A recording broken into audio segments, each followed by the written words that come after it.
Welcome to this week's episode of the Jewish Diaspora Report. On this week's episode, we talk about how the Oscars are so anti-Semitic. Let's get started.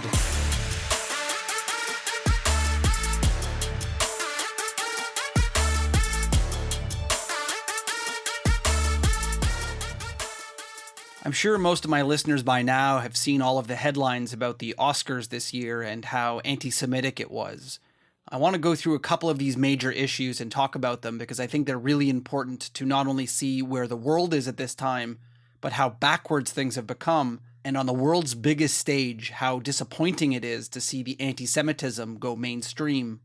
It really is remarkable that it wasn't that long ago we saw on one of the biggest stages in Hollywood, the Screen Actors Guild Awards, Barbra Streisand receiving her Lifetime Achievement Award and making a point in her speech to talk about the anti-Semitism that she's witnessing, and tying in the fact that the Hollywood system in many ways was created by many Jewish people who were fleeing the same anti-Semitism that we are seeing now. If you haven't had a chance to listen to that speech, I definitely suggest you look it up, Barbra Streisand Screen Actors Guild Lifetime Achievement Speech. It is definitely worth listening to.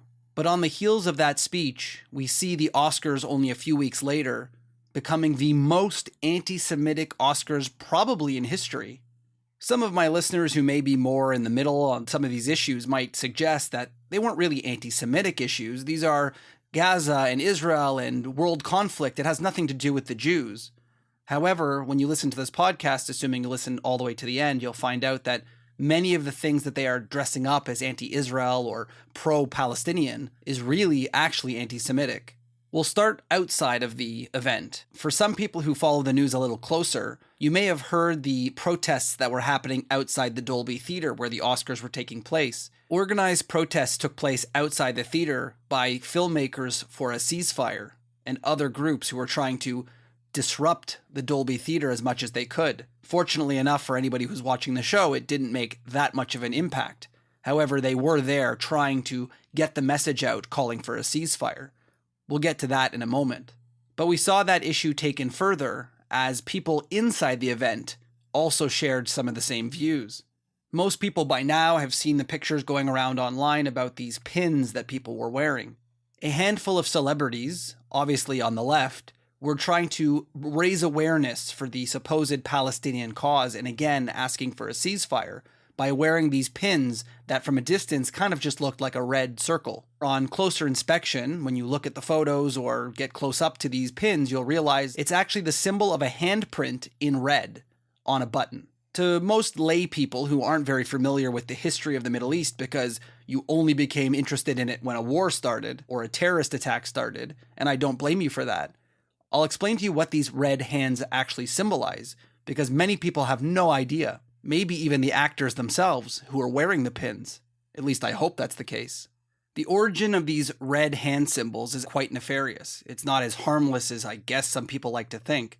The red hands is a callback to the year 2000, when two Israeli soldiers accidentally drove into what was then known as the West Bank, or Judea and Samaria. These Israeli soldiers accidentally crossed an invisible line from Area B to Area A and ended up in Palestinian Authority territory. And in response, unfortunately for these poor soldiers, they were captured by locals and Palestinian Authority representatives, and they were beaten and tortured for a brief point until they were taken to a Palestinian Authority police station, at which point a mob within the police station murdered the Israeli soldiers. And in an act of showing a massive hate-filled mob outside that they had murdered this Israeli, one of the Palestinian Arabs put his hands in the blood of the Israeli and stuck them out the window to show the applauding crowd that they had murdered this Jewish person.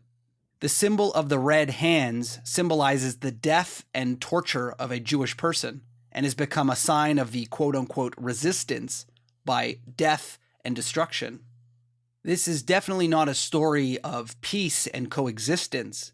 So why the symbol of a hand being put on a pin at the Oscars? For anybody who has any idea what they're talking about in this situation would understand that this is not the symbol of peace and coexistence. I personally wouldn't even have an issue if these people decided to wear a ribbon of a certain color, the supposed Palestinian colors, if this pin had the Palestinian Arab flag on it. If you want to do that as a form of quote unquote protest or calling for a ceasefire, I would have no problem with that. But the fact that you are wearing a symbol of murder and of torture and of death and not peace and have no concerns about wearing that in public, it just floors me. Are these people in Hollywood just so unbelievably ill-informed? Someone had to give them that pin. They obviously didn't create it themselves. So some organization went up to a bunch of Hollywood actors and said, hey, do you support the Palestinian Arab cause? Great, wear this. And nobody bothered to check what it was? Nobody bothered to see what this handprint means? Although, to be fair, they did put like a heart in the middle. So maybe that tricked these people into like claiming, oh, no, this is peaceful. The red hands with a heart in the middle isn't calling for death and murder of Jews in the streets and in police stations and then soaking in their blood. It's not what it is. It's actually a sign of peace. In a statement by the group of people who were wearing the pin, they said, quote, "The pin symbolizes collective support for an immediate and permanent ceasefire, the release of all hostages, and for the urgent delivery of humanitarian aid to civilians in Gaza." I don't know if this was an attempt for them to try and justify what they were wearing after the fact, or if any of these people have found out what the pin actually symbolizes, but I don't understand how the death and murder of a Jewish soldier in Palestinian Authority hands is somehow a sign for ceasefire and releasing of hostages. Either this is a very bad excuse put out by the group, or really misinformed people who have no idea what this symbol means. I haven't found one celebrity who was wearing this pin come out yet and apologize for not realizing what the pin would symbolize. But I guess time will tell, or maybe they know and don't care. They have to be smarter than this. I'm sorry, you're a big famous person. You probably don't put on any kind of pin or shirt or whatever someone gives you and say, okay, I'm not even going to look into this. So either they were lied to, which is possible, or they somehow sickeningly support what that message is. So when we talk about whether this protest of keeping this pin on is some sort of aim for a ceasefire or peace, I don't know how hands soaked in Jewish blood could honestly be considered a sign for peace. On the other hand, the other pins we saw very frequently is the yellow ribbon. Most of you probably have seen this before. Many people are wearing a yellow ribbon pin.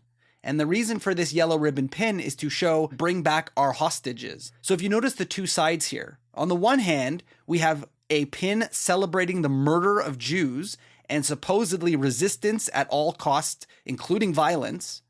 And on the other hand, we have a pin that just says simply, bring back our people, our hostages, our children, our women. Like there's no comparison here. Again, if they would have wore a Palestinian flag pin or ribbon in the colors of the Palestinian flag, I would not be talking about this right now. I'm only talking about it because they are celebrating death and we are celebrating and trying to bring back life. Now, if one of these, let's say, pro-Israel people wore a pin that said, murder all Gazans, I would have a problem with that too. And I would call that out. I'd say that's not something you should be doing. That's a terrible message. But as is always the case, the double standard here is unbelievable. The people who wear a yellow ribbon pin essentially get criticized or ignored. No big deal. It's a silly protest.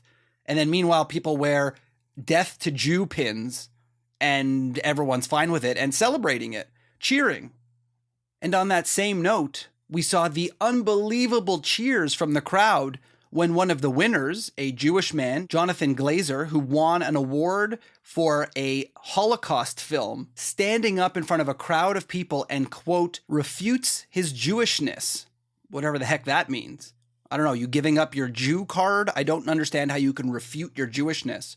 But he gave this very long speech talking about, and again, he made a movie about the Holocaust, that a Holocaust is happening now in Gaza, which is not true, and clearly means that he has no idea what he was talking about when he made a movie about the Holocaust if he doesn't see the difference between this and the Holocaust. He claims that the Holocaust has been hijacked for the cause of committing a crime against the Gazan people, which, again, you did a Holocaust movie. You should understand how this works.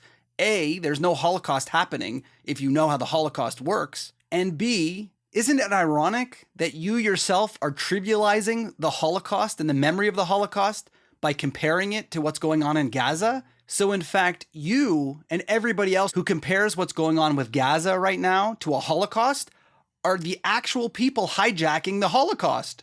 You people are using the word that doesn't fit. That is the definition of hijacking a term. So please don't give up your Jewishness and try and get on stage in order to prove how woke you are and how un-Jewish you are because you claim that there's some similarity here between the Holocaust and what's going on in Gaza. You yourself in this message are proving that you are hijacking the memory of the Holocaust and all of the people who were murdered by comparing it to what's going on in Gaza right now. And by the way, there's a reason why we use the term Holocaust and not genocide when we refer to World War II. And that is because scholars and educators and academics, everybody has decided that the systematic murder of Jews on that scale, using that methodology, has never and will never, God willing, be done again. It was so unique, it deserves its own name.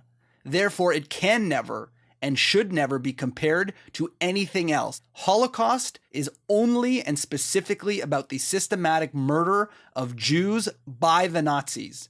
So you yourself have hijacked that term and you should be ashamed of yourself, to be honest. All of this BS that we're seeing in the Oscars with the people protesting outside, people wearing pins, people giving speeches, all of this really revolves around this idea that everybody wants a ceasefire. Ceasefire now, ceasefire now. We want a ceasefire. That's all these people are screaming and telling us that they want. But what's unbelievable is that for some reason, everybody is pointing at Israel to ceasefire. They forget, or probably don't even realize, that it's Israel every single time has agreed to a 6-week ceasefire for hostages. Period. End of story. Hamas has turned down every single attempt at a ceasefire other than that first one that got us some hostages back. I don't understand what these people are calling for. We need ceasefire. Ceasefire now. Great. Aim that at Hamas. What are you trying to do here? Do you think Israel's going to go like, oh, some Hollywood people said ceasefire, so we're going to again agree to a ceasefire? They've already agreed. Even the American president recently said that Israel agreed to the terms. It was Hamas who refuses to meet the terms of giving a list of who's still alive. I guess these people just, when they call for a ceasefire, are not really asking for a ceasefire. That's what they use. That's what they think. But the reality is they're asking for Israel to just stop fighting back and stop defending themselves. Hey, Israel, you stop, and then maybe we'll get lucky and Hamas will also stop. Maybe they'll give back the people for no reason, the ones that they don't even know where they are or if they're alive or not.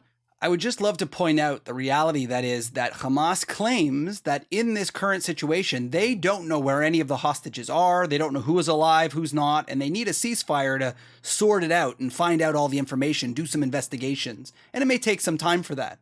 However, it is pretty ironic that apparently after every single bombing that Israel does of a building, despite all the warnings they give first, Hamas seems to know every single person who's been killed, all children, all women, within 5 minutes of that bombing. They have a direct record of all 1,000 people who were killed, but where the hostages are, I don't know. We can't be expected to know that right away. That may take some time. What all of these ceasefire now people don't realize is that Hamas is doing this for a specific purpose. This isn't an accident. Everything they do is very well calculated. The reality of the West, including people at the Oscars wearing these pins, are now on their side. They don't need to ceasefire anymore. The United States and all the UK and Canada, everybody is now distancing themselves slowly from Israel. It's a slow process of recently Joe Biden has said that he's got a red line, that Israel shouldn't go into Rafah, but then at the same time says, well, there really isn't a red line, but there is a red line, and mumbo jumbo that he shares in order to go back and forth on the topic. Hamas sees this. Hamas sees the support they have in the West and from Western nations. Why would they cease fire? They essentially just have to wait till the US president or the UK or Canada decide, oh, wow, the pressure I'm feeling from my left flank is too much and I have an election coming up. So sure, let's force a ceasefire. Let's stop giving weapons to Israel. They literally can just wait until this campaign of protests and hate and demonstrations and pressure on the US president, Canadian prime minister, UK prime minister runs its course. And that way they can just get away with everything they've done. There's no accountability. Israel will be forced to stop by the West, and therefore they win. And you know what's finally going to push the West over the edge? And they know this, and they're not stupid. Hamas knows that Ramadan is coming up. So they know from all history, they have always created problems during Ramadan in Jerusalem, at Al-Aqsa. If you want any information on this, you can go back and listen to our old podcasts.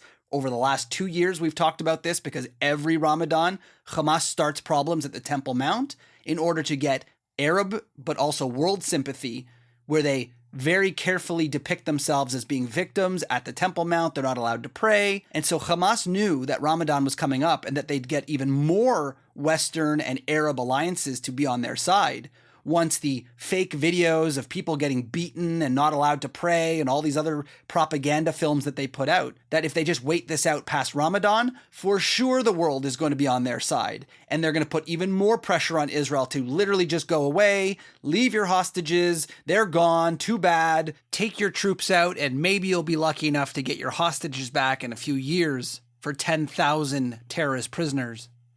In the end, we saw from the start with Barbara Streisand, we saw maybe people pointing out the anti-Semitism that was in Hollywood from its start into what's happening now. Weeks later, we see active anti-Semitism occurring on the Oscar stage.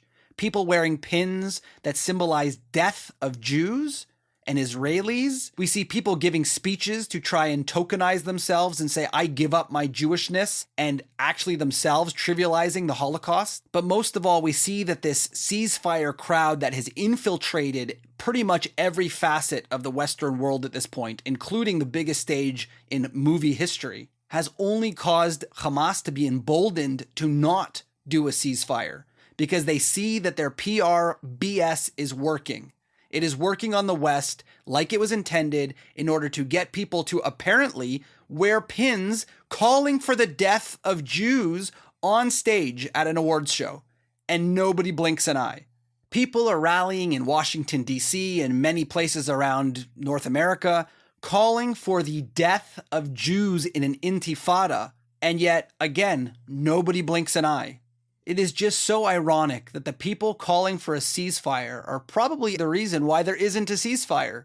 Because their own stupidity and putting pressure on their elected officials to call for a ceasefire, to ban weapons to defend themselves with, and all of these things are only emboldening Hamas to continue to not have a ceasefire and to not give back the hostages. It is exactly because the Oscars were so anti-Semitic that chances are there will not be a ceasefire. For all of you people wearing dead Jew pins while calling for a ceasefire and not directing that ceasefire call towards Hamas, this is all essentially your fault. This has been another episode of the Jewish Diaspora Report. Don't forget to check us out on social media at jdr.podcast and check out some of our other episodes on your favorite podcast source.